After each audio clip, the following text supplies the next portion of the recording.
narrow street, I stood alone where brave men perished.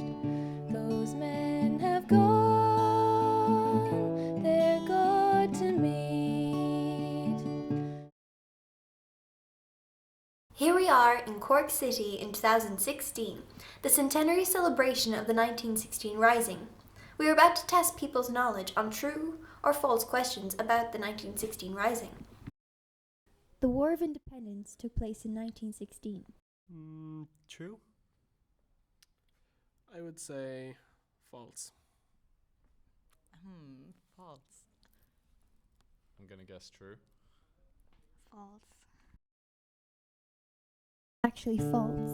A lot of people get confused on what happened in 1916. The 1916 Rising was a small uprising that happened primarily in Dublin that was considered by many as a fail. It was dubbed as the Sinn Féin Rising as many locals did not support it, even though Sinn Féin had little to no involvement in the rising. De Valera was one of the leaders of the rising. True. True. True. Pretty sure it's false. False. False. De Valera had a very small role in the rising. He only came into public attention during the Civil War. The main leader and organizer of the 1916 Rising was Padraig Pearse. The rebels' main headquarters was the GPO, General Post Office. I'm guessing true. True. True. False. False. True. It was shelled and set on fire. The only reason the rebels had to abandon it was because if they stayed any longer, they would have died. Bullet holes can still be seen on the face of the GPO today. The Irish were well matched with the British forces.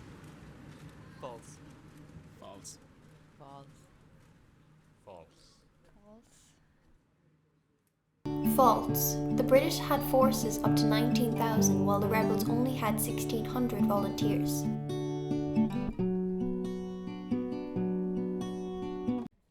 The rising was successful and gave the Irish people their independence from the British. I think that's false. It's false. False. False. It wasn't a complete success, so false. False. The rising was a massive fail. The Irish were severely outnumbered compared to the British forces. It was what happened after that inspired the nation and set events in motion for independence. After the execution of the rising leaders by the British, they created martyrs for the Irish people to look up to. Padraig Pearse was one of the first leaders to be executed. False. True. True. True-ish. False. True, he was executed on May 3rd in Caoimhe, Gael. Padraig even whistled as he was being led to the firing squad.